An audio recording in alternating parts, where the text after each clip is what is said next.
if it will connect. There we go. All right, folks, it looks like we are live.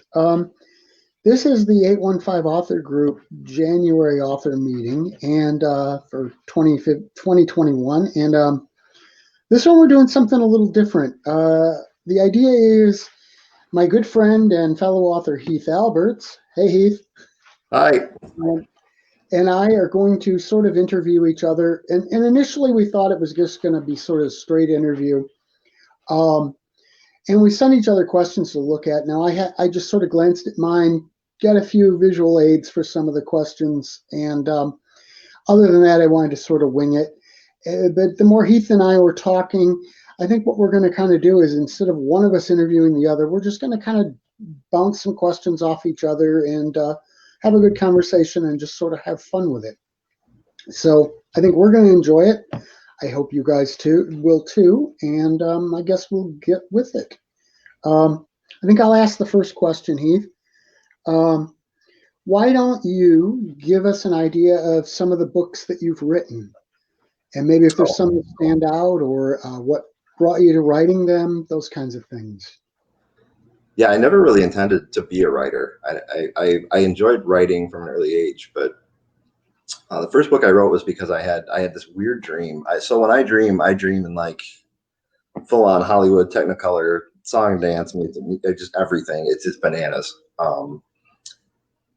And I had a dream one night, and it was so poignant and so interesting, and it really stuck with me. And so I tried to turn it into a book for probably 15 years. And I started it and stopped and started and stopped. And I threw away so many beginnings.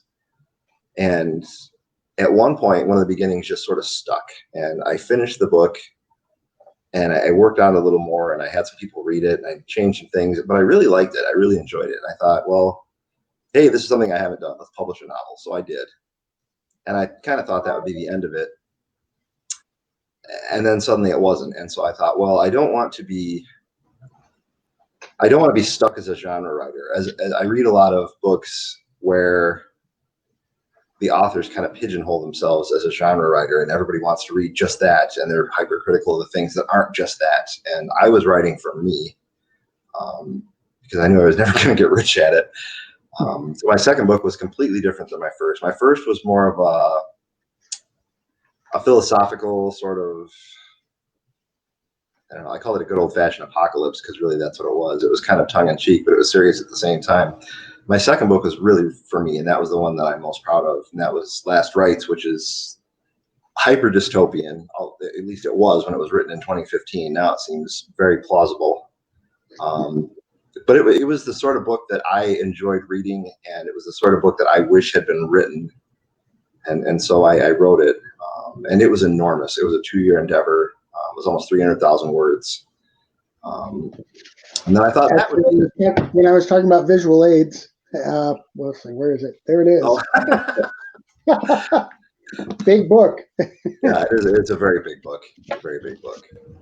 And I get a lot of shit for the title too, because it was a lot of my titles have a bit of a double meaning, and that one was obviously the Catholic act of last rites, rites, is, you're given that. I think it's called extreme unction, when the priest gives you that as you're passing away. It's one of the 7 sacraments. And so I thought, well, wouldn't it be funny if we changed that? We changed it to last rites, as though these are the last rites that you have as an individual.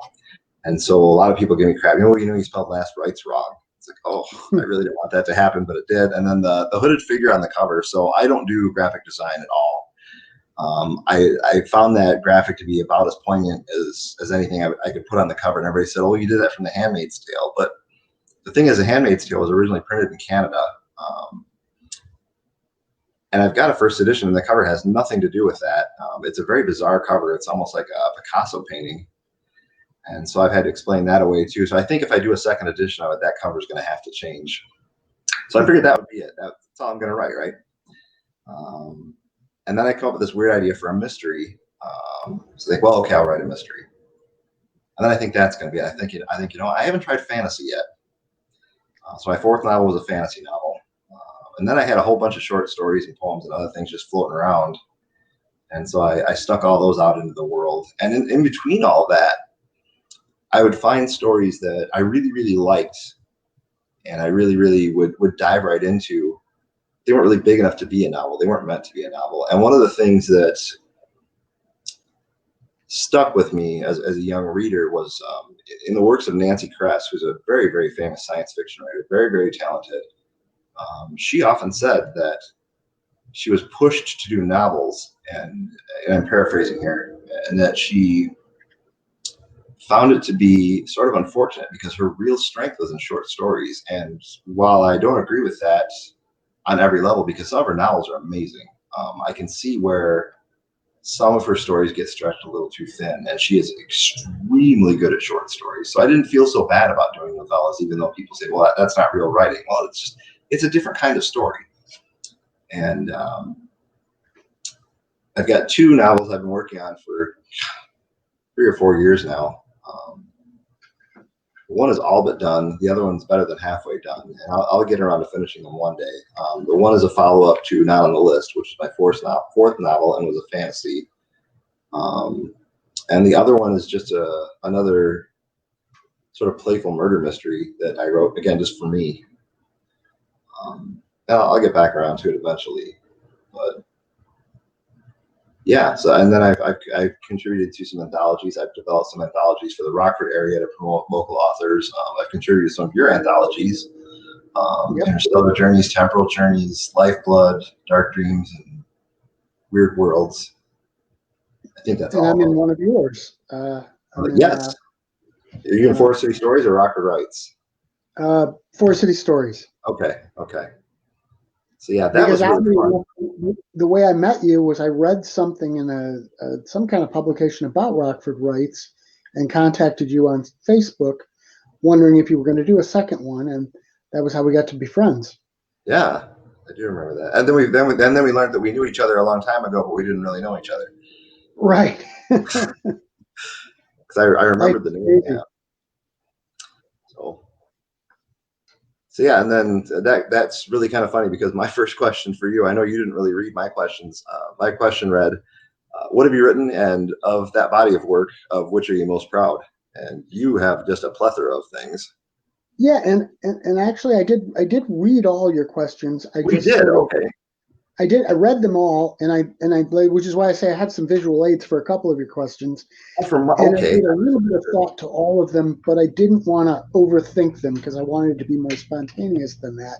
Sure. However, I do have some visual aids. So I guess out of everything I've written, and I'm like you, I've written a lot of short stories, and short novel and some nonfiction books. And I'm like you too, in that I've written in all kinds of genre, including I've done a lot of freelance stuff that's about all kinds of crazy stuff, from cars to cooking to having Halloween parties to all kinds of things that was just freelance writing. But as far as my books that I'm probably the most proud of, one of them would be my very first one. I have trouble with this camera, which is Strange Sound of Cthulhu, music inspired by the writings of H.P. Lovecraft.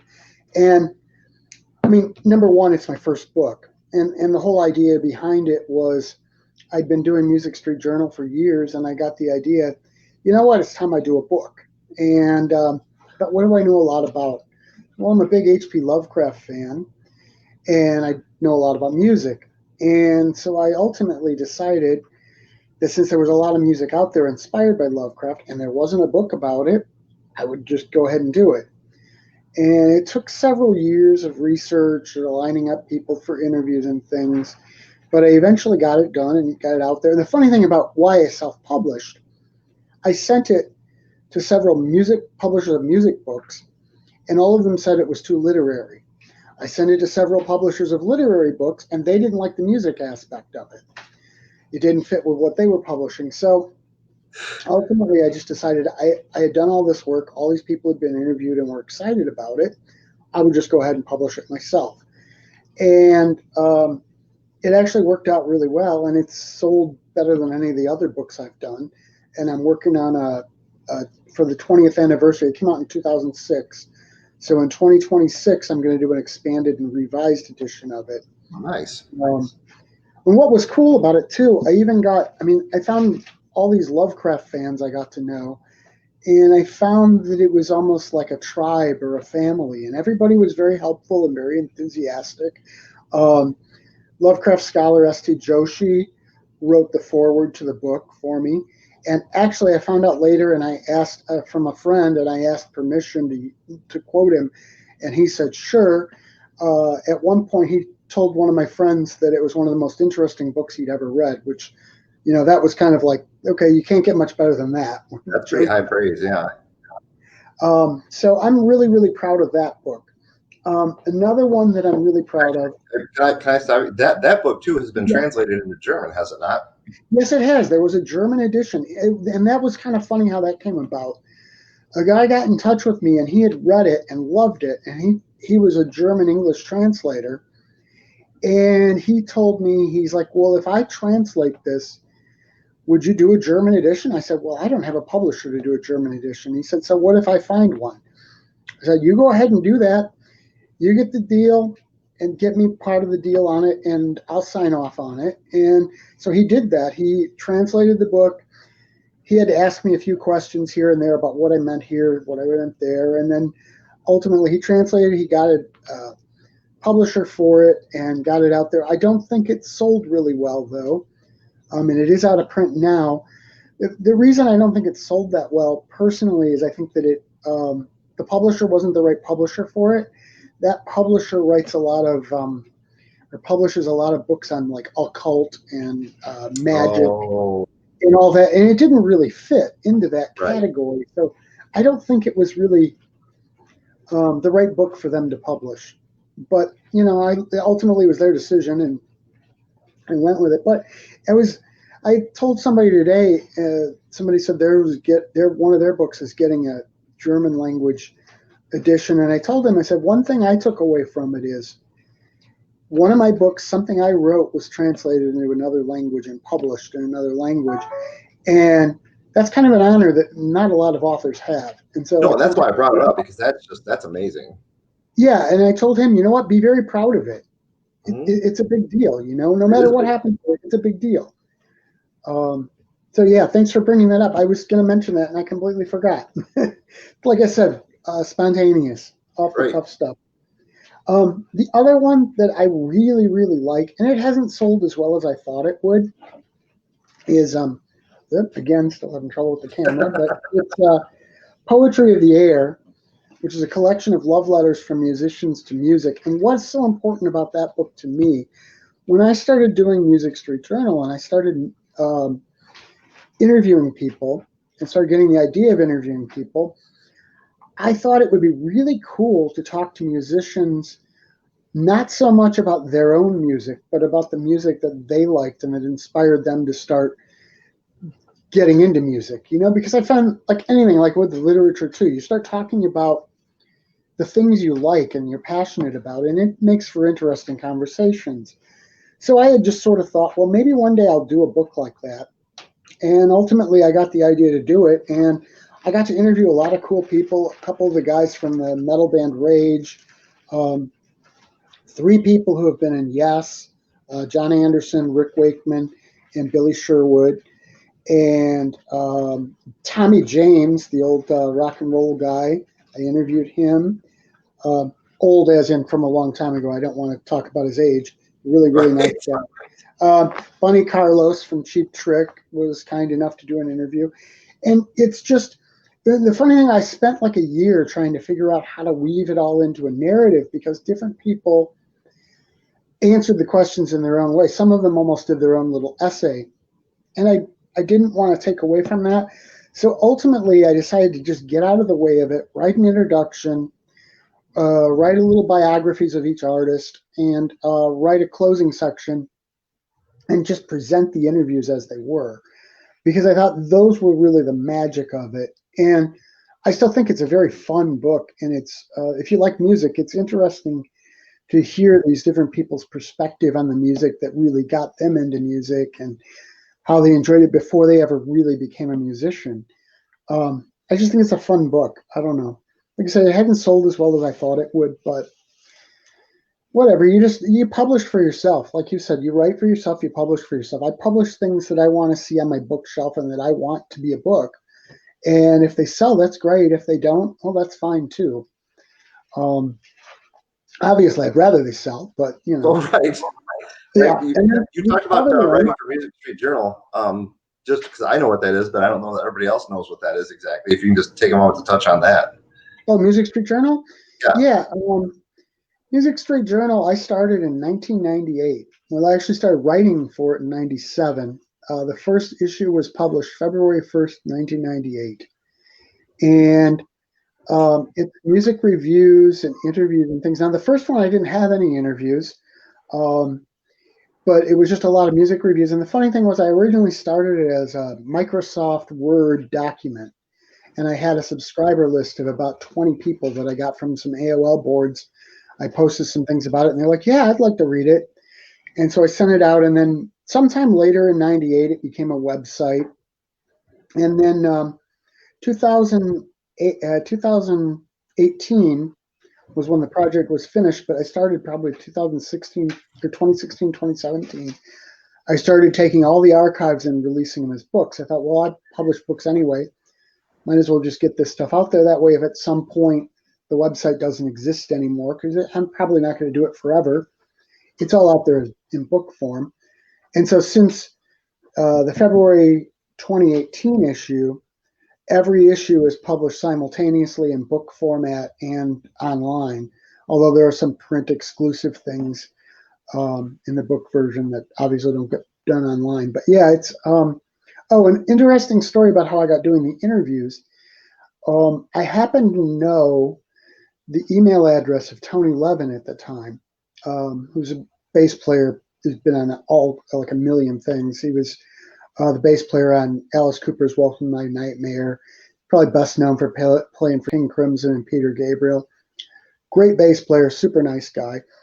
Well, I reviewed several of his things in the first issue, and so I sent it to him by email, and he hooked me up with his publicist at the time, who I'm still friends with and still sends me stuff.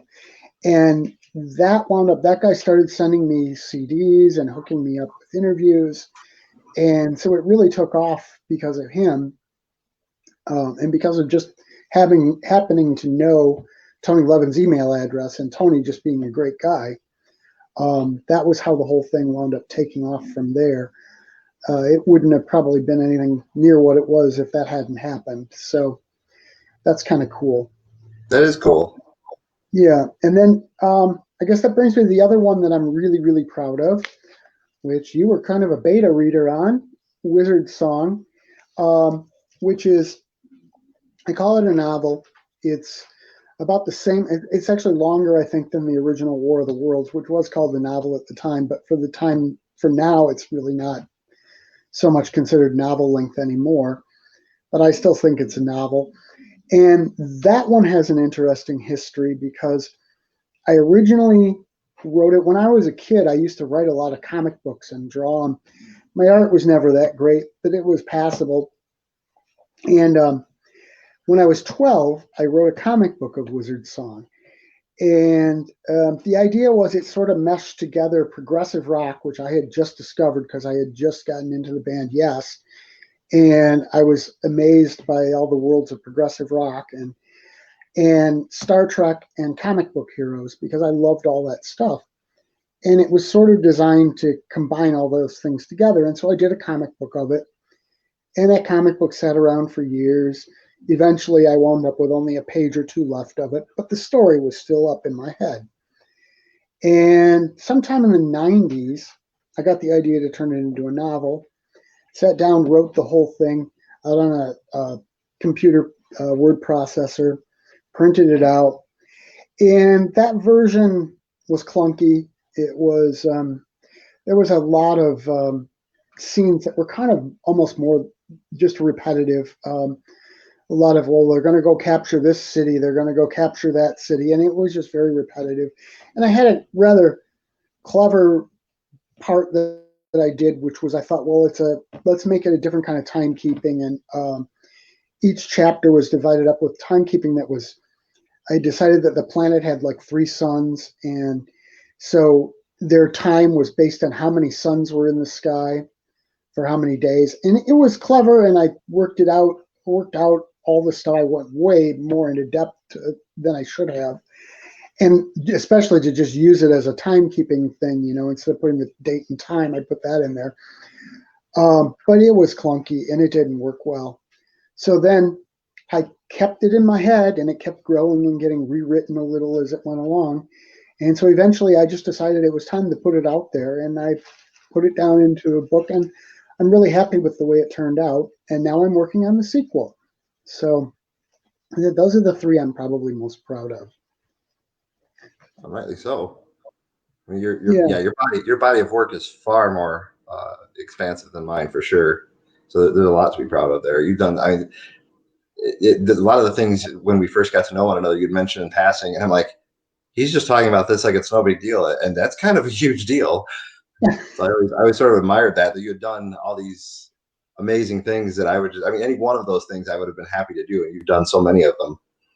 I don't look at it as amazing. I just I don't know. I don't think that much of it. It's just I go out and do it, and Well, if it sticks, it sticks. If it doesn't, it doesn't. And um, I don't know. I'm kind of. It's just I don't really have the choice in a way. It's like I have to kind of do it because this stuff sits in my head if I don't. So yeah, I mean, I think you probably know that to some degree anyway. I sometimes, I mean, there have been hits and misses in my life like that, where there are periods where I just have to get it out, and then there are so many good stories that have gone by the wayside because I just don't give them the time of day that they really deserve, and that's sort of a poverty, but it is what it is. But yeah, I get that. Yeah. Yeah, I have a few of those too that I'm still like, I need to get this out here, and one of the day I probably will. But um, well, let me ask you, when did you first start writing? I remember, I don't remember what Christmas it was, but the year before I had found an old, I think it was a Royal or a Remington typewriter, probably from the 50s. In my when my father and stepmother got married, she had brought it from somewhere. I don't even know where it came from. And I would play with it on the weekends when I was over there. And I just thought it was fascinating to be able, because my handwriting, I mean, let me take a step back. My handwriting is an abortion. It is a crime against the Geneva Convention calls me all the time and says, dude, your handwriting, we need to talk. Um, I'm left-handed. I'm a hand dragger. The nuns in the Catholic schools I went to used to tell me just how awful I was because my handwriting was bad. So the typewriter was a godsend for me because I could actually write things that people could read. Now, nobody wanted to read them because I'm a little kid who wants to read that. So that year for Christmas, I asked for a typewriter, and I think my mom thought I was nuts, but she got me one. And so I would write newsletters and jokes, and I would do like radio skits, almost like real short snippets, almost like Saturday Night Live on my brother's little Fisher Price tape recorder. And I was entertaining myself, I think. But it sparked creativity that I didn't really know was there. And so over time, I would write little things and I would write little stories. But it was sort of a snowball effect. The more I did it, the more I wanted to do it. And the things I would write became a little more expansive and a little more, little deeper. And so I guess, yeah, I was probably 12, 13, maybe. One of the other things that really struck me when I was in high school, I went to Boylan, which is a local Catholic high school, and I went on a scholarship because we didn't have a lot of money. Um, but I had two teachers there who read my stuff and actually took me aside over it. One was in, I think, my sophomore year, and one was in my senior year, and said, "This is really something special." And I was so taken aback by that. And in senior year, we actually had a chance to write for what was known as the National High School Writer. And basically, it was a way for creative kids to have an outlet. So all the high schools in the nation would participate in it. Their teachers would send in pieces for submissions, and if they liked it, they'd put you in there. And I had written a piece completely meant to be satirical, completely tongue in cheek. I have a terrible sense of humor, and it was basically just a send up of the children's cereal industry, really, and how ridiculous it had all become. And so I wrote this thing, and I just turned it in, didn't think twice about it. And my teacher took me aside and said, you're not sending this in. I said, no, I don't want to send this in. Are you kidding? It's terrible. He says, no, this is what they're looking for. I said, you're out of your mind. He said, can I send it? I said, no. Well, he sent it, and it got published. And I was actually thankful that he sent it. But the problem was, I don't think anybody in high school actually knew I was there. And my name is Heath Alberts. And there was a popular kid there that had come up through the Catholic school system named Keith Albers. So you want to talk about confusing on the first day. So he came to me at the end of the day. Say, made announcements in the morning. Oh, and by the way, Heath Alberts is published in the National High School Writer. And nobody said anything to me all day. And he came up to me at the end of the day. And he said, I wanted you to know that everybody today congratulated me on getting my piece published. And I had to keep telling them it wasn't me. He said, but I wanted you to know that. And I just thought that was one of the nicest things anybody's ever done for me. You didn't have to do that. Oh, wow. But yeah, so that's pretty much how high school was for me. I was there, but I don't think anybody was sure I was there. So yeah, I think at that point, because those two individuals had that unasked for faith in me, I think that really drove me to think maybe I actually can write something that somebody would want to read. Cool. Different. Yeah. Let's see. I think we've already covered some of these. Oh, here's a good one. So when you read, I think we all have our favorite stable of authors. Who do you enjoy reading? Who influences your writing? I guess I wouldn't say that H.P. Lovecraft influenced my writing necessarily, because I don't think anybody writes like him. Certainly his archaic style is kind of hard to get into, although I have written a story or two that was designed to be like him. But the way he created, as far as for horror, I love that weird fiction stuff that he created, the cosmic horror. And so I write a lot of that kind of thing. But I don't know. I think almost, to me, especially for when I write fiction, I think it's almost more movies and television that influence me, because Really? The way I write, I lay it out like a movie. The scenes switched like I see them as a movie, and I actually see it in my mind as a movie scene, and basically just put it into words. So I'm not so sure that authors so much really do that. And I don't know that I would even say that I have a favorite author. I like certain things from certain people a lot. I mean, I went through a phase of reading Stephen King, and then after a while, I decided he was getting way too verbose and he was losing me sometimes. I remember trying to read It, and I wasn't able to sit down and read all the time like I would have wanted to. And I got, several chapters in, and all of a sudden he's talking about a character, and I'm like, who the heck was that? And so I'm getting back into the back of, first chapters, trying to figure out who that character is.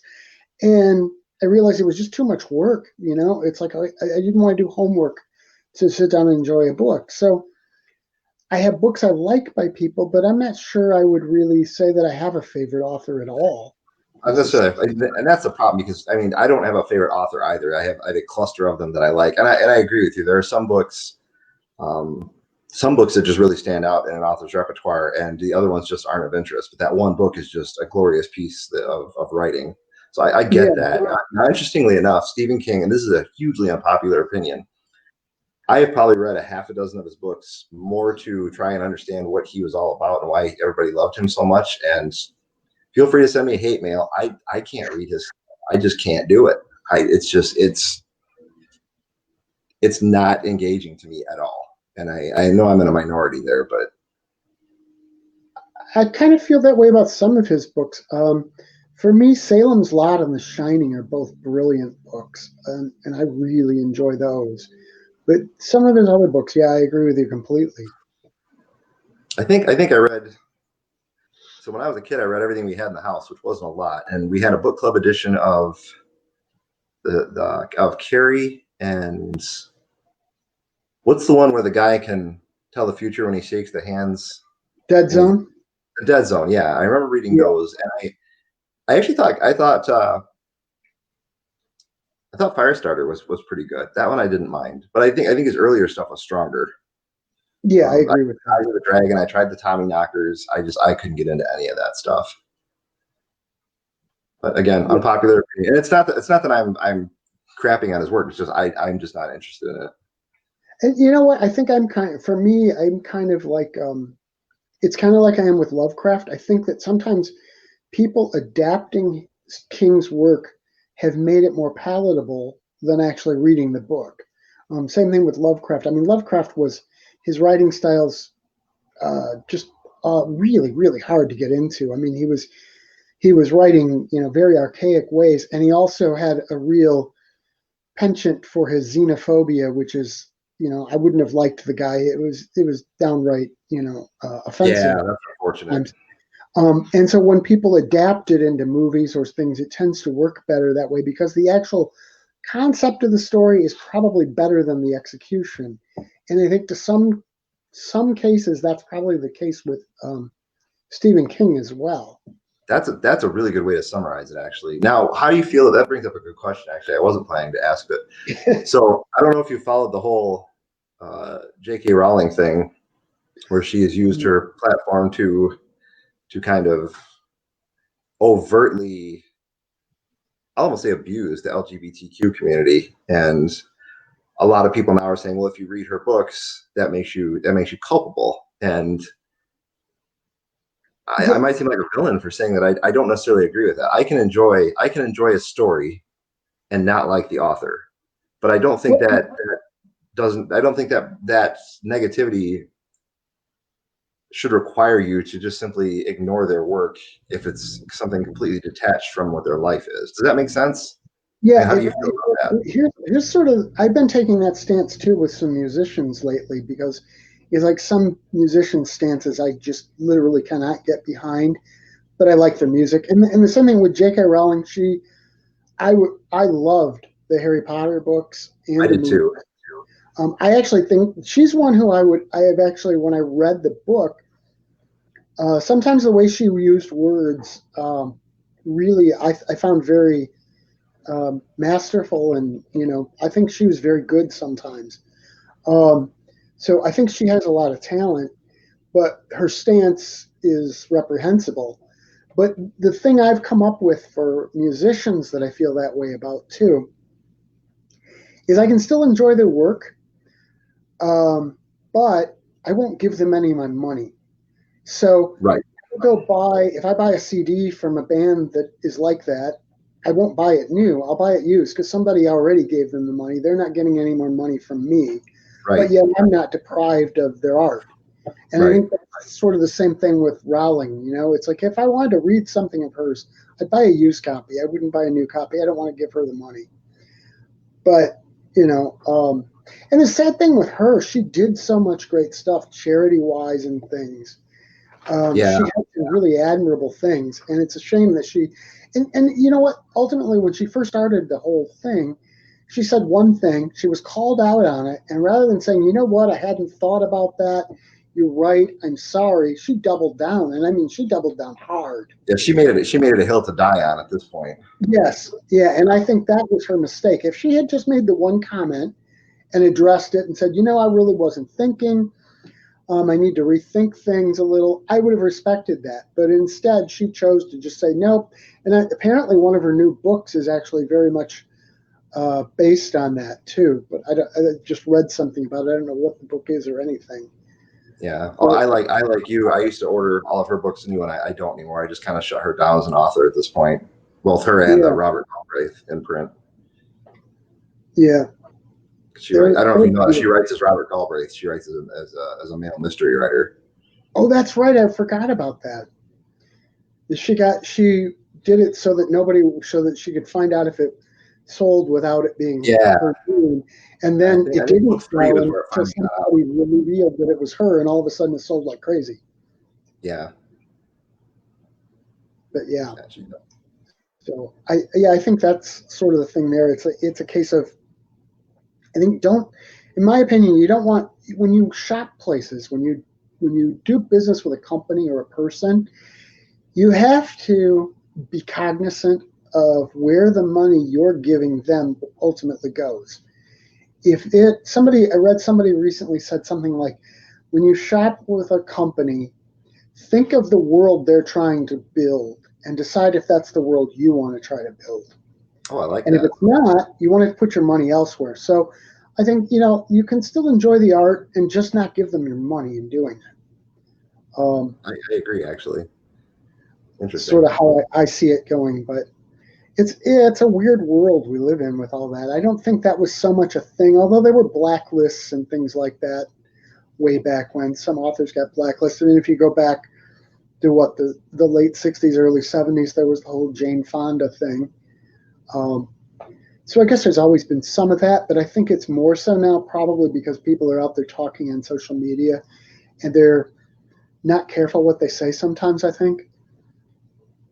Or I don't think it's even about being careful. I think they're just their true selves tend to show through in ways they might not ever overtly choose for them to show through, and yet it happens all the same. I think a lot of people.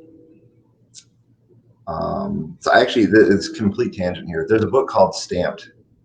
It's about um, the levels of racism, and it was a very well received book, and they created a young adult version, which is the one that a lot of people are reading because it's very accessible, and that's actually the one that I read on a recommendation from someone. And they talk about how we as people often don't understand our own stances, and that sounds really strange, but they talk about three levels of racism, and that's the just the overt racist. I'm racist and I hate you. There's the completely non-racists who are just accepting of everyone, and then there's, I forget what the term is they use, but it's like an accidental racist. And I realized as I'm reading this book, I'm like, holy shit, I was an accidental racist, and I didn't even mean to be, but I was saying things that were immature in a way that it's socially immature. And one of the things they say one of the worst things you can say is to say, well, I'm not racist because I have a black friend. Oh And it's like God, yeah. that's a cop out.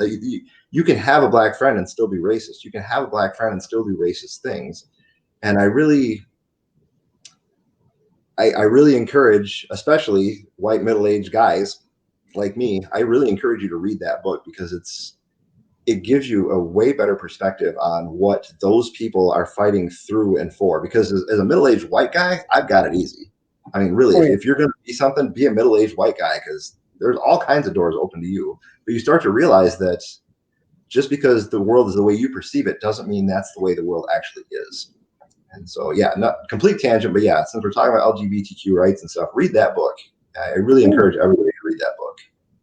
give that one a try.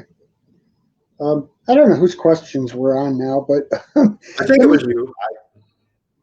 let, let me give you another one then. What's the best thing that's ever been said about your work?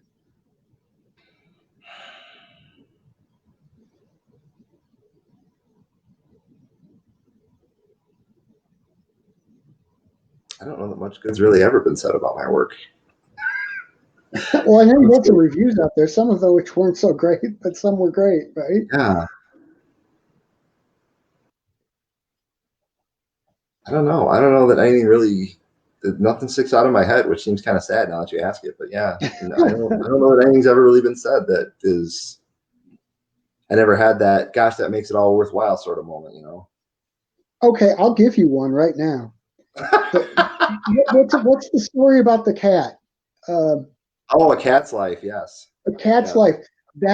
That story literally brought me to tears, literally, and that doesn't happen very often with a story for me. yeah. So And so that story, that I story actually really wrote. touched me. I wrote that story to have that exact emotion, and I used to when nobody was buying my books. I made a post one day. And I said, I'll make you a deal. I said, if I can make you cry with one of my stories, you have to buy one of my books. But if I don't make you cry, I will give you one of my books. And of course, I see my sales. I know what they are. And so Right. everybody that cried did not buy the book. But I think out of the dozens and dozens and dozens of people that read that book across all, my friend base is expansive. I mean, everybody's in there. And I think all but two people said that they didn't cry. I mean, literally did not cry. And the third guy that didn't cry, actually has a traumatic brain injury, and I did a review of his book before he wrote it. It's actually become a very big seller now in traumatic brain injuries, but he can't cry. He said, Oh, but if I wow. could have cried, I would have. Yeah, that's one of the most powerful things I think I've ever written. And I'm very proud of that one. So thank you. That's very kind of you to say. Oh, it's the truth. I won't speak anything that's not the truth. So there you go, buddy. What do you think you'd do for a living if you weren't a writer? Oh, um, hmm. Good question. I've worked retail a lot. I can tell you I wouldn't do that if I didn't have to. Because that's not a fun job. I try to be very nice to people in stores because I know what it's like to be there. Yeah, And I work retail and retail management, and it's like it's not fun at all. Um, I worked tech support, phone tech support, and that is not so much fun either. You get some really rude people on the phone too. yeah. Good part about that is you can just hang up on them if you want to. Oh, sorry, we were disconnected. But um, I don't know. I might cook. I like cooking. Although something I've discovered, if you do something you like for a living, it makes you like it less in a way because it becomes a chore. It becomes something you have to do Sure, rather than something you want to do. And I sure. almost you should, if you're going to do something for a living like that, should do something mindless that you don't mind doing for your living, and then do the things that you really enjoy and have passion for, not for a living, if that makes sense. No, it really does, actually. That's interesting. That's a good way to look at it. Because I remember even when I started playing music, and music had like this magical quality to it. It was I don't know, it could take you somewhere else. It could change the world, really, which is actually kind of part of the meaning of Wizard Song. But Right. but the funny thing was, when I started playing music and playing in bands, I started to analyze it more and think, well, how are they doing this, and what are they playing there? And it loses some of that magic when you do it. And the same thing, like when you do freelance writing, it just becomes putting words in a certain order, and um, it sort of loses the magic a little bit. When you're writing things you want to write, that's completely different. It's a different experience, I think. Yeah. Hmm. That was not the answer I expected at all, but that was actually a really good answer. That's Well, thank interesting. you. I don't know. I think it's sort of a paradox almost. Everybody thinks you should do the thing that you love for a living, and unless you can do it exactly the way you want it and when you want it, maybe that's not necessarily the best choice. You know? I don't know. I could see being a professional billionaire being okay. What do you do? I'm a Yeah. billionaire. If you get that gig, can you hook me up as well? Because I could deal with that gig. Yeah. Let me ask you, who do you have anyone you would see as your literary influences? Oh man. Yeah, actually. But in different ways. Nancy Kress is a huge one because her novel Beggars in Spain, which is just it just had a huge impact on me, the way it was written. And I read that about the same time that I read Bruce Sterling's Holy Fire. And both of those writers have strengths and weaknesses. For me, there's more misses than hits in their repertoires. Um, William Gibson's early style of writing is something that really stuck with me, and we've kind of touched on this before. I think when Frank was on last time, and that is, I like to start a bunch of different threads and then tie them all together. And Gibson was just a master of doing that in his Neuromancer trilogy. Um, and again, over time, I've gotten away from his writing. So he was an influence.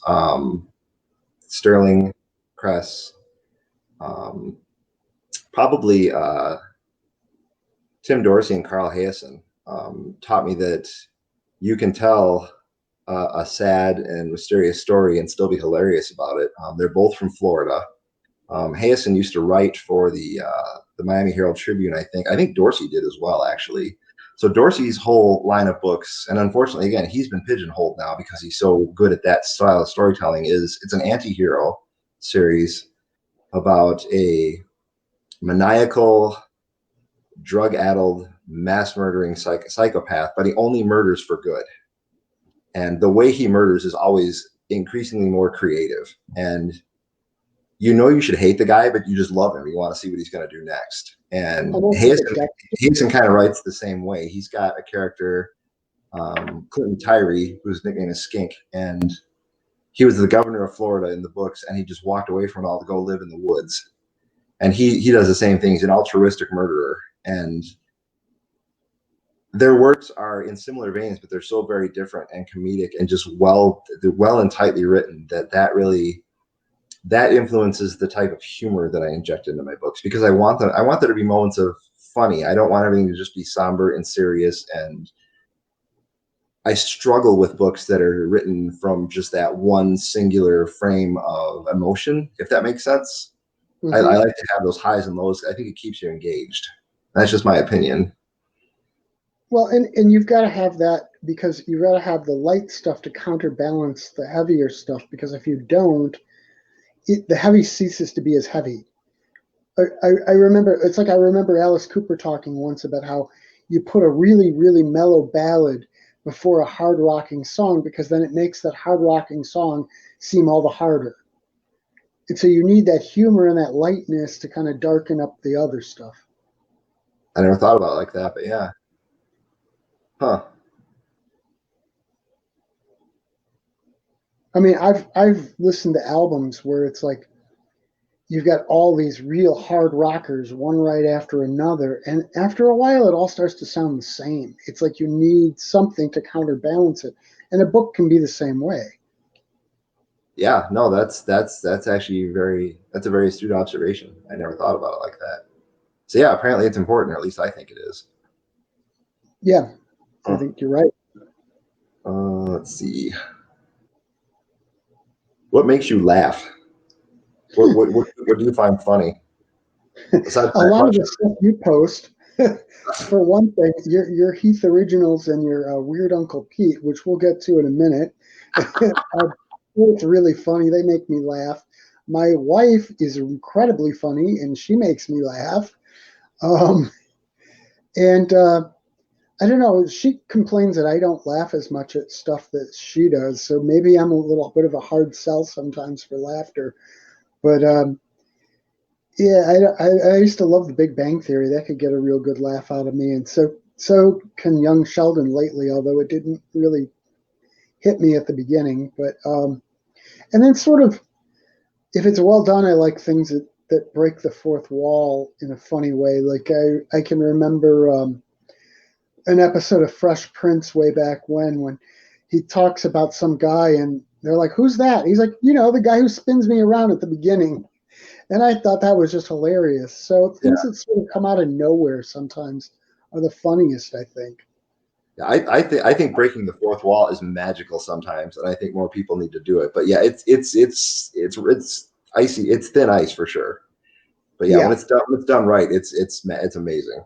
I agree. Well, yeah, that show Call Me Kat that just came out with Mayim Bialik in it. We had thought that was going to be really good because of her being in it, and because Jim Parsons was a director, producer, some producer on it. We tried to watch the first episode, and they broke the fourth wall over and over and terribly. It did not work. It was so it doesn't always work, but if you can do it right, ooh. Yeah. Interesting. Yeah. So how did we get onto that tangent? I don't even remember. I actually talking about what made you laugh. Oh yeah. I'm always interested in what people find funny. And let's take that to where the other one I was going to ask you about. Why don't you tell people about Weird Uncle Pete? Oh my God! So I wrote a business and marketing book. I had been doing when we started. My ex-wife and I and two friends started a turnkey media company, and we had a bunch of meetings. We incorporated. We got it up and running, and unfortunately, one of the very important members right away had some issues in his life, which he's now resolved, and it's awesome. He's got a family now, and yeah, we're still friends. And so that really changed the dynamic of the business almost immediately. And we had laid out a significant amount of money ramping up to get started with this media conglomerate. We call it Digital Ninjas Media, meant to be sort of tongue in cheek, but it was people that were really good at what they did.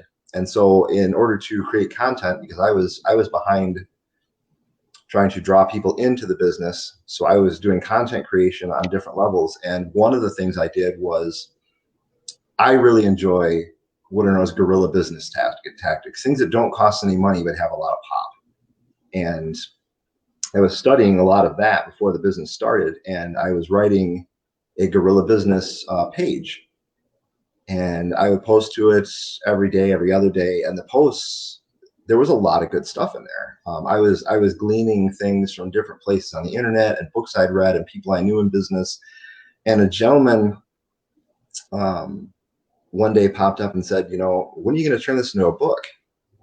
And I thought, that's the stupidest thing I've ever heard. What are you talking about? And I'm looking back at what I'd written, and I thought, holy crap, there is enough here to do a book. This is a whole business and marketing book if I flesh it out. And I don't even know why I did it, because I really wasn't all that serious about it. But I put this book together, called it Guerrilla Business. But I needed, because it's business and because it can be boring, I wanted it to be funny too. And so I kept making jokes throughout the book, like my weird Uncle Pete would do, or don't do what weird Uncle Pete does. And I don't even have an Uncle Pete. I don't know where that name. Name popped into my head and it stuck.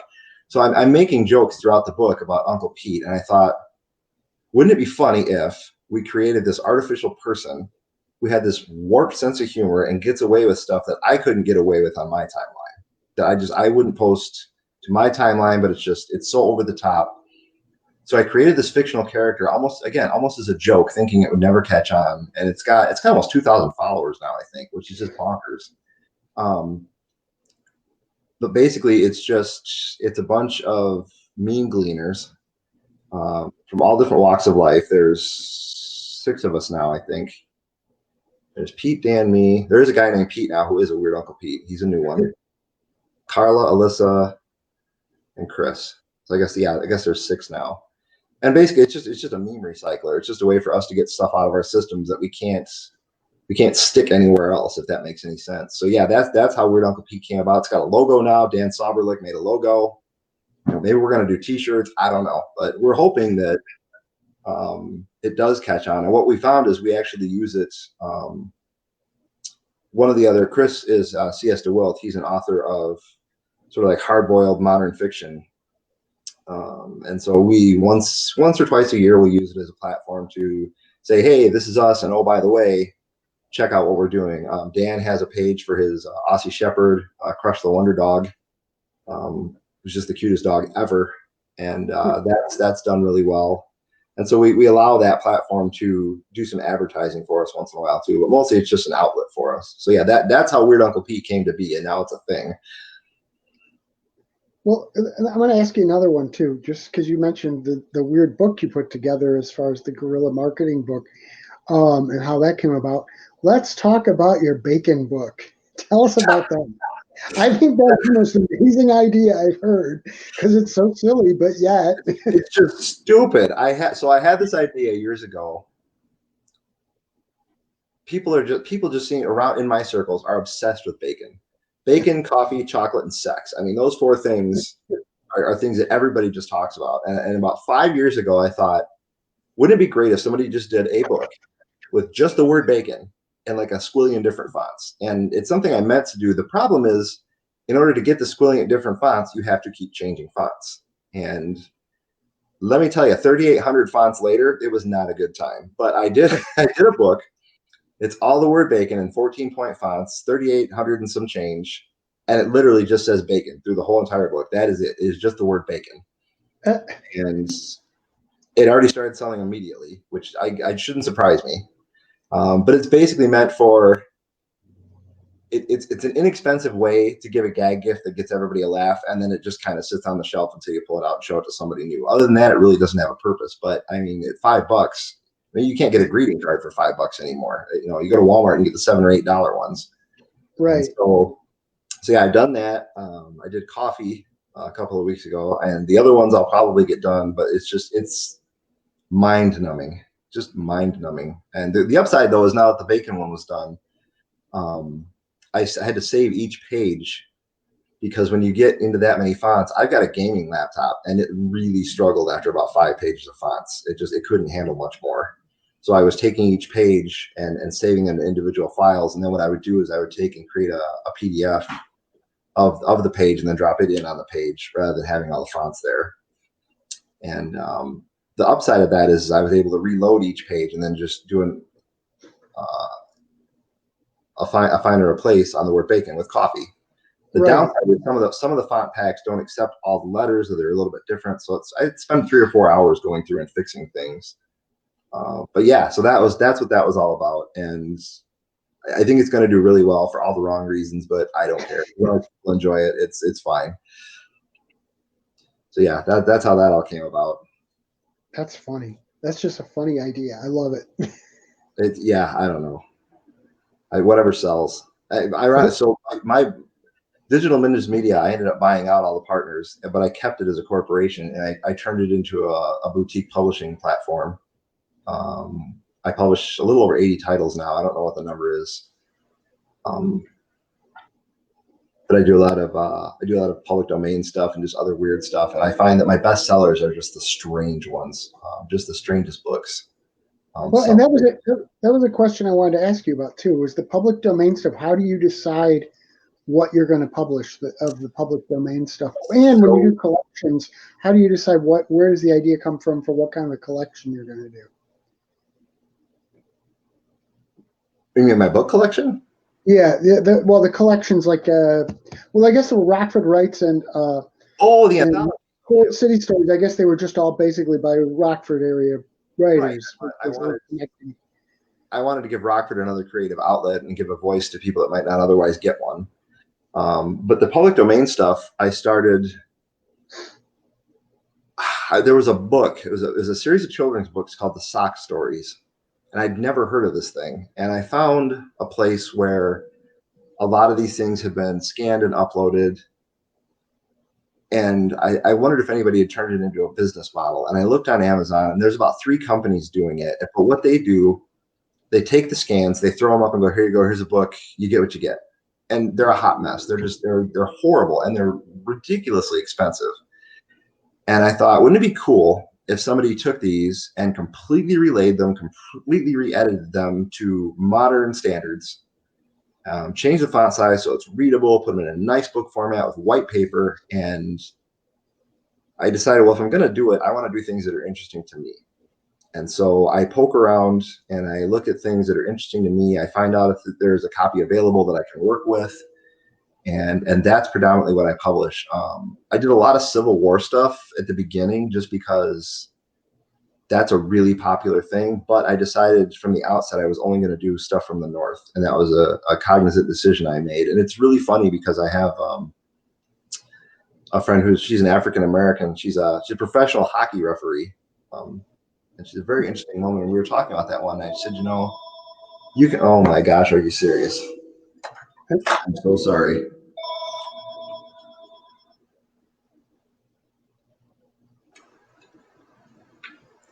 Telemarketers. I have a landline for my parents. So we got to talking about that. And she said, we shouldn't be bashful at writing it from the South's perspective because history happened. It's history. And I was just so surprised to hear her say that, but I stand by my decision. I still don't do anything from the South. But then I started thinking, what's out there that's ridiculous that nobody's really reading anymore? And I found a few titles that just do really well because they're so stupid.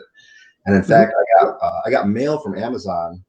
It's something I'm going to post about. I haven't yet. 3 days ago, it is addressed to a ghost, to a person that doesn't even exist. So Pearl Lenore Curran was a writer, and her big novel, she did several, but her big one was called Hope True Blood, and she purported that it was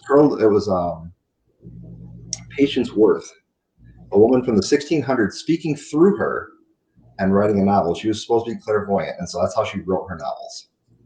And so one of them is published on Amazon, and I got a piece of mail the other day, 2 patients worth, a ghost. So I literally have a piece of mail from Amazon to a ghost, and I was just giddy about that because it was so dumb. So yeah, I try and pick weird stuff. And if it's interesting to me, I like a lot of sort of backwater memoirs, just short stories about people's lives and things they did. I find that stuff fascinating. So I do a lot of that stuff. Interesting. Different. Yeah. So this is a question I like to ask a lot of people, and that is, if you could sit down and have lunch with somebody, living or dead, it doesn't have to be just one person. I mean, it can be a table full. I mean, who would you be interested in doing that with? You know, if it's just one person, I would probably, and this is odd, so given what we were talking about Stephen King before, I would love to sit down and have a conversation with Stephen King. Mainly because, number one, I know he's a big Lovecraft fan, and so am I. And we write a lot of the same sort of stories. Only he's kind of almost the exact opposite of me. I tend to be, and you've read my stuff, you know this, I tend to be very sparse in words, and I don't use more words than are needed. Whereas he, on the other hand, is not. He's the opposite of that. He's also incredibly successful. I am not. So I would like to talk to him about horror writing in general and just writing in general, about Lovecraft. And he's a huge music fan too, and I think we like a lot of the same. Really? Music. Yeah, he's a big. I know he loves AC/DC as one, and the Ramones. He's the one who wanted the Ramones to do the song for Pet Sematary, and he talked to them and got them to do it because he's a huge Ramones fan. I never knew that. I would love to talk with him about music and, Lovecraft and horror and writing in general. I just think, I think he'd be fun to just sit down with for a few hours, have some food, some drinks, and just chat about that stuff. Like I said, way back on talking about Poetry of the Air, I just think it's really fun when you get people talking about things they're passionate about. And he and I think, share some interests that I think we could have a fun conversation. Huh. Yeah, he would probably be it for me. I can't think of anyone else offhand, really, because I've gotten a chance to talk to a lot of the people I would have liked to have talked to. I remember when I started doing music interviews, I had a list of 5 people I wanted to interview. 2 of them, or 3 of them, I still have not interviewed. One of them I'm not as crazy about interviewing anymore, and the other 2 I'd still like to do. But I don't know, once I got to do that, it's kind of lost some of its fire, I guess, once you get to interview a couple of the people that were your dream ones. Sort of jump the shark, as it were. Yeah, sort of. Don't get me wrong, I would still enjoy. 2 of the other ones on the list I haven't done yet are Rob Halford and Alice Cooper, and I would still absolutely love to interview either one of them. But those would be more. Although I think you could have a good conversation with Cooper. He seems like a pretty down-to-earth guy. I believe it. I could be mistaken that Vincent Furnier is a certified genius. I believe he is literally that smart. He's very smart. Yeah, he is pretty brilliant, and he's largely misunderstood because I think a lot of people think of him as the Alice Cooper character, right? And don't understand that's literally a character he portrays. Literally a character, right? Yeah. I do think he's interested in a lot of horror stuff and everything, which is why he chose that character. But then again, so are a lot of us, doesn't make us characters out of that. It just makes us interested in that stuff. Plenty of people go see horror movies, Right. So yeah, I think that would be. Now the same question for you. I like to ask the same question. I also like to ask it as, what would be on the menu if you sat down to dinner with a few people like that? I usually treat people to do as many as you want. I'm a garbage disposal. I'll eat anything. There's not much I don't like. I don't know. Nikola Tesla would be one, although I think he'd be over my head. Betty White, I think, would be fascinating. Oh, she would be fun. Yeah.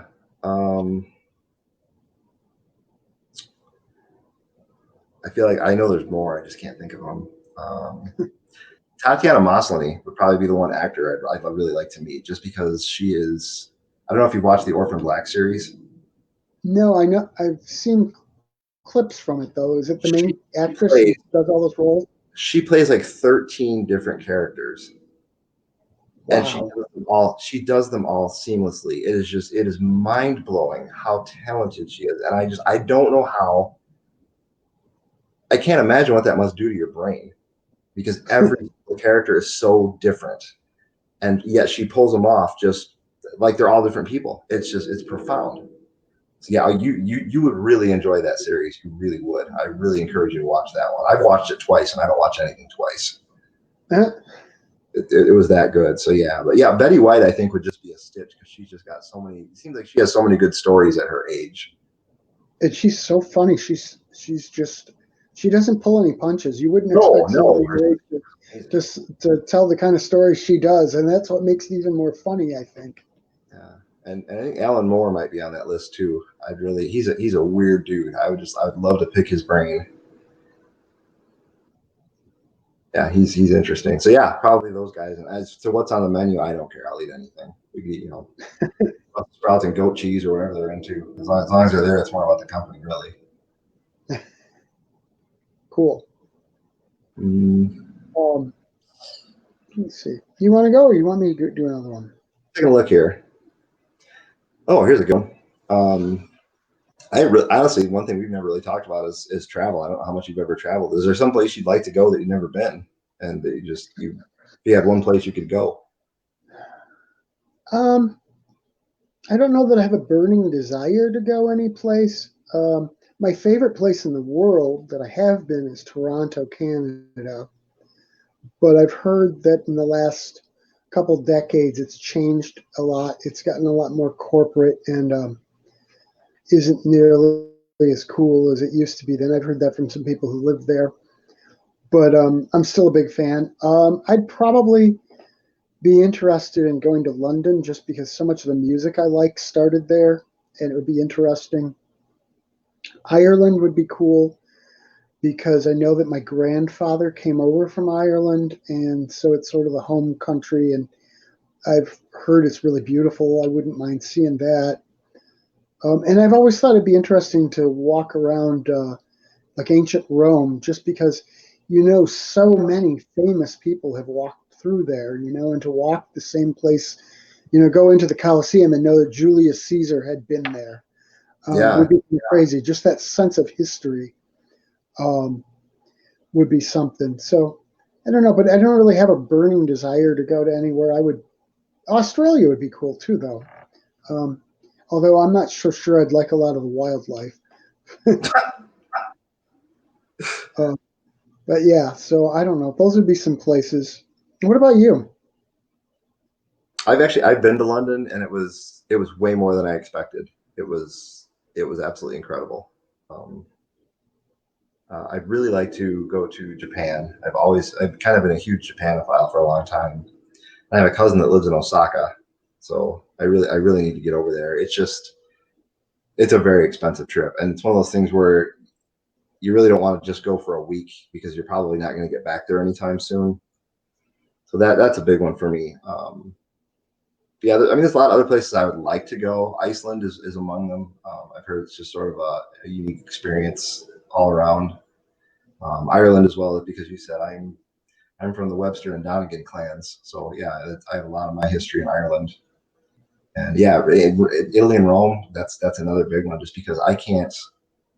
It astonishes me when I look at the architecture and the art, and I imagine what's for as awful as it was at times. I imagine what a vibrant place it must have been like compared to the rest of the world when it was in its full glory.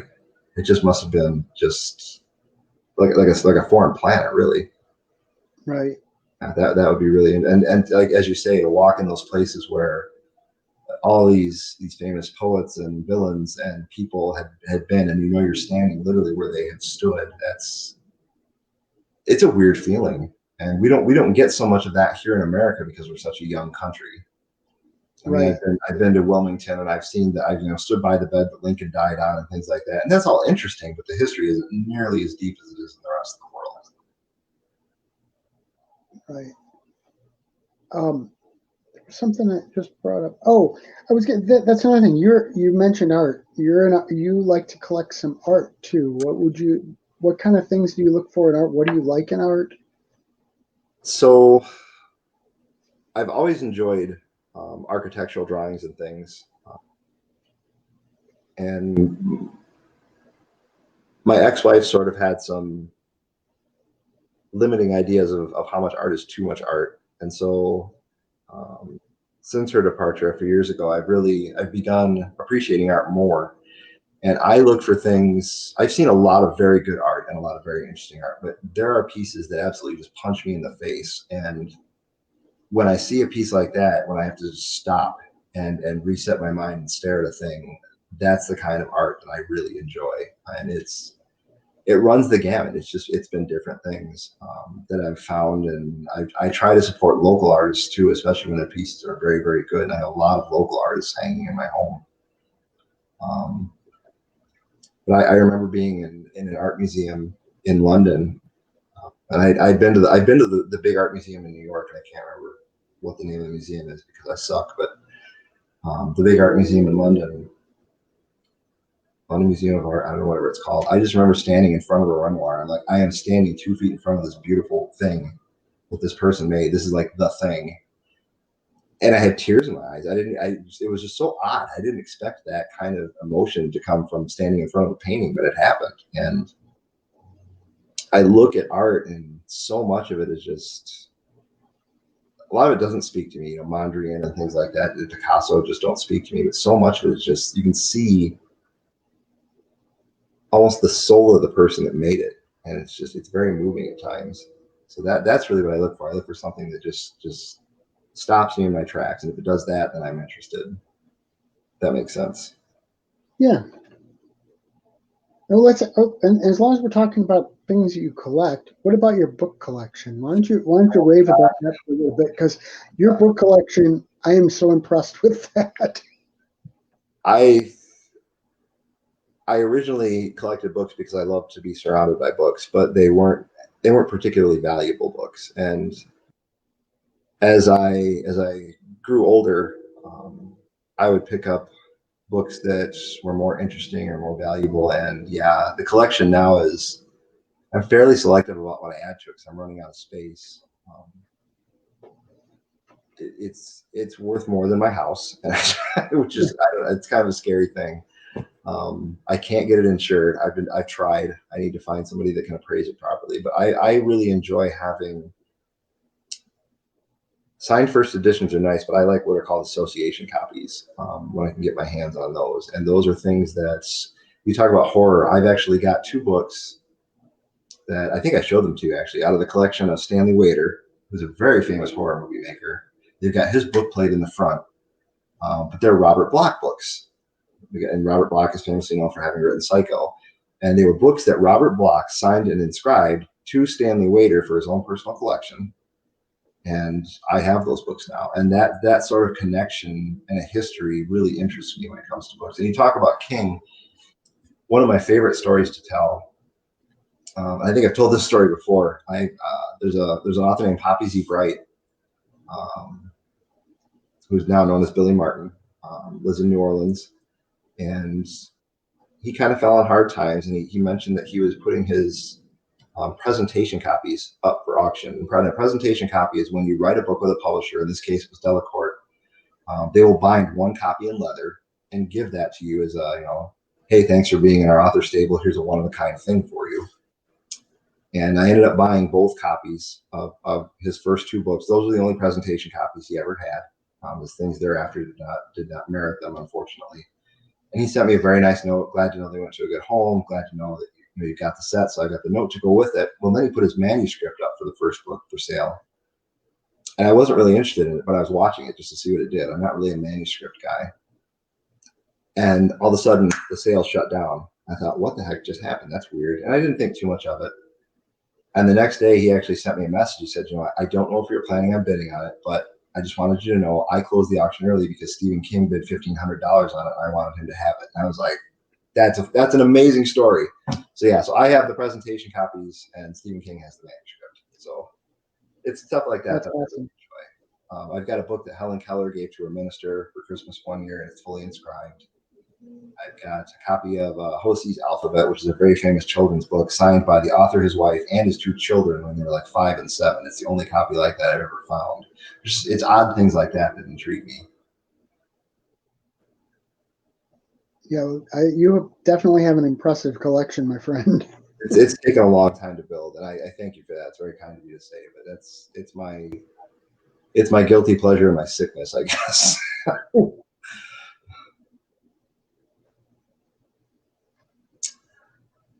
I think you kind of answered that one, actually. Let's see.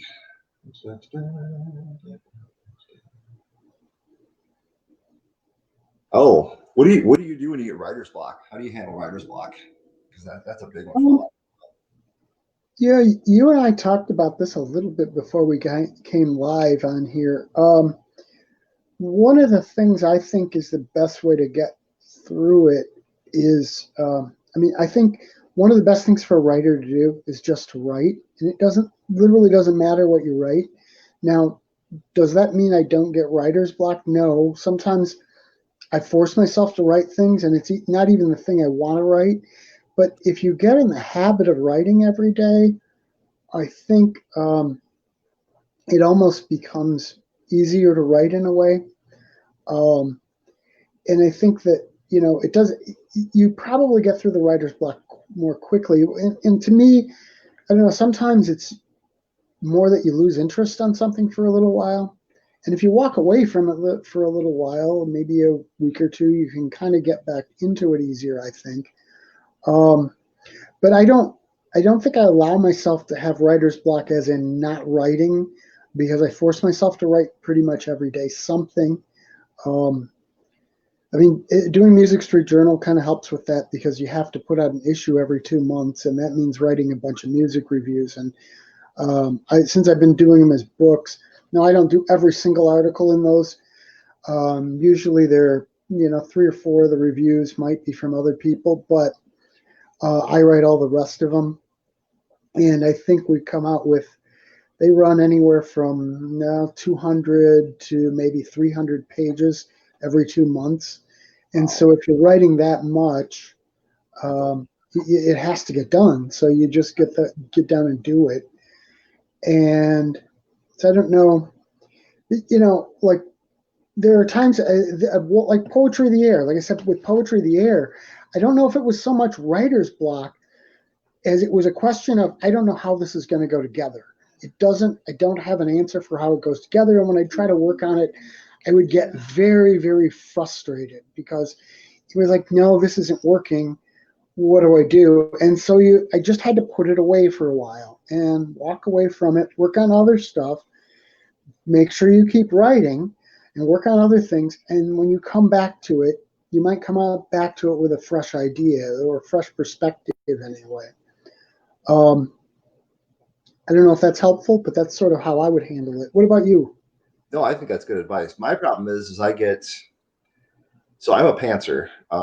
In the world of writing, there are 2 different schools, and that is, there's planners and pantsers. And I know you know what I'm talking about. Other people may not. So a planner is somebody who says, I'm going to write a mystery. This is how it's going to start. This is how it's going to end. Here's the structure in between. And then they write the story. They flesh it out around that.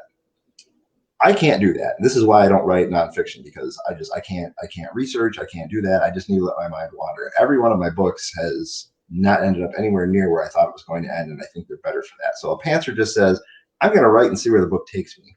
The problem with that is sometimes you get a really good direction going, you get a really good storyline going, but you get stuck. And when you're that far into the book, it's really hard to fix stuck correctly, because you can't backpedal on a lot of the things that have already been written, because then you start to make a mess of things. So there are times where I will get stuck on an idea, and I will force myself to think about it at random times during the day. Okay, I'm going to think about this for 5 minutes. I call it I have my best thoughts in the shower, which isn't that uncommon. I mean, is it Socrates or Plato? I can't remember. Who had all his best thinking in the bathtub. But I've found that by waiting and by thinking about it at different times, I often come up with a solution eventually. but there are times when it's frustrating because I do want to write, but I can't come up with the solution. And one of the novels I'm working on now it's 3/4 of the way done, and I know how I want it to end now, but I haven't figured out how I want to get there elegantly. And it's frustrating because I want to keep writing, but I understand too that it's got to be right. I can't just gloss it over. There's a there's a really famous comic. I think it might have been a Far Side comic that often comes to mind when I get there. And it's a professor standing in front of a large whiteboard, and another professor behind him, and the professor behind him says, I think you might want to recheck your math. And there's a bunch of statistics and figures over here. There's a bunch of statistics and figures over here, and in the middle it just says, then a miracle occurs. And as a writer, that really stuck with me because it's like I totally get that I'm waiting for that miracle to occur so I can put these two pieces together. But yeah, it's as you say though, writing other things helps to keep your writing mind fresh and nimble. But as a pantser, I paint myself into corners sometimes, and that is really problematic. And there's one grievous misstep in my second novel that I really regret. And if I ever republish it, I'll probably change it because I pantsed myself too deep into a corner and I needed to get out. And I got out in a weird way that I'm just not happy with. That's just the way it goes, I guess. I can sort of see that. I mean, I sort of write the same way you do with fiction. A lot of times I have a beginning, I have an ending, and I just sort of put the characters in there and let the situation evolve, knowing where it has to go to, and you kind of let it happen. I don't know, but I tend to think about it a lot too. I mean, most of my stuff gets written in my head way before it ever gets put down on paper, and so I've got a lot of the ideas already there and fleshed out. And sometimes I rewrite it in my head a million times before I actually get it there. And I'll take and like on the Wizard Song sequel that I'm working on, I've already been working on where I've just introduced something purely as sort of just character building and sort of bringing people back to where the first one was, or something, an aspect of the first one that I've thought of. And just in the last couple of days, I thought, I could bring that little piece that was just sort of off topic. It wasn't that important of a part of that book. I could bring it in at the end of this one as an actual important plot point, and it just sort of a callback to it that I hadn't thought of the first time. Sure. So I don't know. I think that thinking about things when you're away from it and not actually writing it helps a lot. Although sometimes, I don't know about you, but I will be thinking about the way I want a book to go, and I'll lay in bed and I can't get to sleep because I'm going over all the characters in my head and what is this character going to do now, and how would that character react, and you just can't get to sleep sometimes. I don't know. Do you get haunted with that too?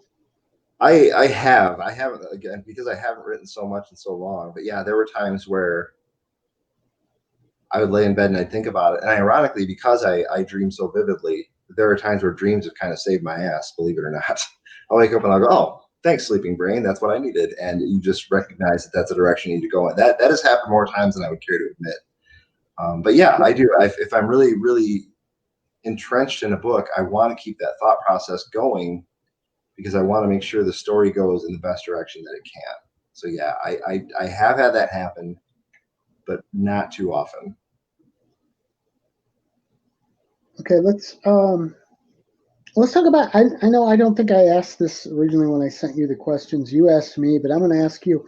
What are you reading? Oh yeah, I did put it in my questions. What are you reading now? I'm actually reading. I'm in the midst of a Dorsey and a Hayson novel, believe it or not. I'm getting caught up with those two authors that I mentioned before. But I read all over the map. I read whatever kind of strikes my fancy. I have books in the collection. A lot of the books I buy, I intend to read. So a lot of the collection doesn't make any sense from a collector's standpoint. And there are days where I'll browse my own collection and I'll find a book that I bought 6 years ago, and it's just like today is the day. The biggest find for me in the last couple of years has been an author named Neville Shute. His real name is Neville Shute Norway, but he was a an aeronautical engineer, and he didn't want people to think he wasn't a serious person, and that's a quote. So he dropped his last name and wrote his Neville Shute. And do you know who Neville Shute is? Mm-mm. Okay, so his big books were On the Beach, which is a book about the world basically nukes itself, and everybody in Australia is just waiting for the fallout to come and kill them. That's I've heard of that one. yeah. So he started writing in like 1926, I think, and so that book was profound. And then I read Round the Bend right after that, which is another famous book about a fellow that just he has the impact of like a modern day Jesus, sort of. He's just a really good guy, and he brings out the best in people, and it's a book unlike any other that I've ever read. So I dove into Neville Shute's stuff. There's a few books I don't have because I can't afford them, but I've got almost a full set of first editions now. What's interesting about Shute is that he's one of those authors that can write about anything and you're interested. And it can be the most mundane thing. It can be anachronistic, and yet I still find myself just completely engaged when I'm reading these books. And it's so impressive to me that somebody can not only be a world-renowned aeronautical engineer, but oh, by the way, he's an amazing novelist too. I mean, it's such an accomplishment for somebody to have done all that. So yeah, and he was a prolific author. I think he's got 16 or 18 or 20 titles. I don't even know what it is. It's a long run. So yeah, that's been the one discovery lately that I've really gotten into. What about you? What are you reading lately? Well, that's where I've got some visual aids. Hey, Actually, I've been reading. I just started reading this one, which is over here. What would Gary Gygax? Frozen in a Smile. Which is actually sort of a collection of short pieces, some fiction, some non, by a gentleman named Tim Cundall. And he's from England, and he runs a website called Mass Movement, which I contribute to sometimes. Pretty cool website. You should check it out sometime. Massmovement.co.uk. Yeah, I think I should. And he sent it to me. They sent it to me to review, and I've been making my way through it a little bit at a time. Like I say, it's a lot of different little small things, which is kind of cool because you can just sort of jump in and start reading in the middle of it. But I was really interested in it because last year I read this one of his, Compression, which is an amazing book. It's one of those books that really just sort of sits with you. It's described as a punk rock novel, as in it sort of is supposed to be a punk rock story, and it's about a punk rocker, but it's there's a lot more to it than that. There's a story of redemption and people hiding a horrible secret for years and that kind of thing. It's a really good book. It's something that's probably the best book I read all year last year. Didn't come out last year, but it's the kind of thing that really sat with me, and it comes to mind every once in a while too, even well after reading it. The other thing I'm reading, Last Rites. Oh, God. And that's one I gotta say, Heath, I keep having to come back to it because it just gets so dark and kind of oppressive, and I just need a break from it for a while sometimes, I think. But I'm making my way through, and I'm enjoying it. It's like 1984 in that it's enjoyable in a way, but it's also so dark that it's hard to take sometimes. I get that a lot. There are a few things I regret about that book. I think I was a bit too verbose because I was in my, what I call my poetic phase. I wanted everything to be readable, but also poetry. And that just doesn't work. That's just a terrible idea. It really needs a good editor. But I remember my mom calling me and reading that. She said, I can't read this. I can't believe my son wrote it. She was crying. She's like, I can't believe you wrote this. It's horrible. And I'm like, perfect. I did my job. That's exactly the kind of emotion I want to evoke. But by the same token, I think I waited too long to get to the brighter spots because it starts to get a little bit brighter, a little bit brighter, a little bit brighter. It kind of makes a full shift at the end. And what's nice about it is, spoiler alert, the good guys don't necessarily win, but it has an upswing at the end. But yeah, I think perhaps I waited too long to intersperse some of that breakup of the depression and the darkness, and because it's very dark and it's very literal. Yeah. So, like I said, those are basically the what would Gary Gygax do and Last Rites are the two things I'm reading right now.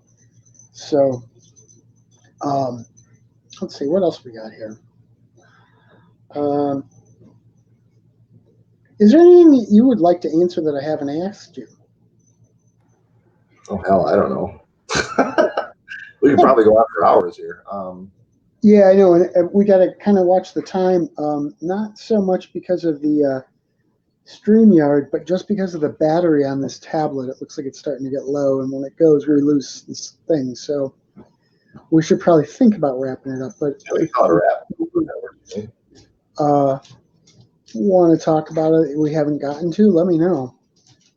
Yeah, I don't think I really have anything right now. I mean, I treated this more like a conversation, mostly because I haven't seen it damn long. Yeah, that's kind of. I really enjoyed this. I thought this was a lot of fun. So Yeah, well, it's just nice to talk to you, really. I see that it looks like we've got some people who've been watching and commenting, but I can't really see what has been going on. I hope anybody who's been watching has been enjoying. And let's. I think let's just call it quits on this one for today. And I think it was a good time. Yeah, it was nice talking to you. Oh, one more thing though. Tell people where they can find more out about your stuff. Oh, I just go to heathdalberts.com. It's all up there. You can see a very short film made about me when I was way bigger. It looked like a balloon. It's amazing. Check it out. Yeah, I actually had the fortunate. I was fortunate enough to have. So, real quick, I'm part of the Represent Us political movement, which basically the whole entire purpose of it is to remove the corrupting influence of money from politics. And Lawrence Lessig is a huge proponent of it, if you know who he is. And our particular chapter had done more than any other nationally, and so they flew a film crew out of New York. And we did a 2-day shoot for I think it's a 4.5-minute segment that they distributed nationally. And I'm so flattered that they chose to do that with me and another person.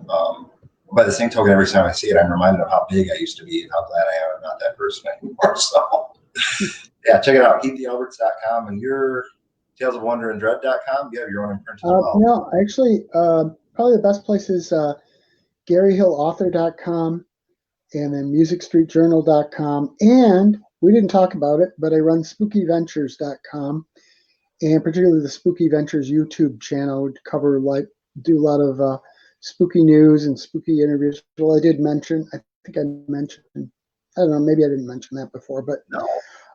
and I do videos of public domain horror stories and some of my own horror stories that I read. So yeah, spookyventures.com will get you to the YouTube channel, and GaryHillAuthor.com, you can find literally links to all of it there. So, all right, I think that's good for this time. Thank you, sir, and thank you everybody who listened and watched, and I hope you had fun. Oh yeah.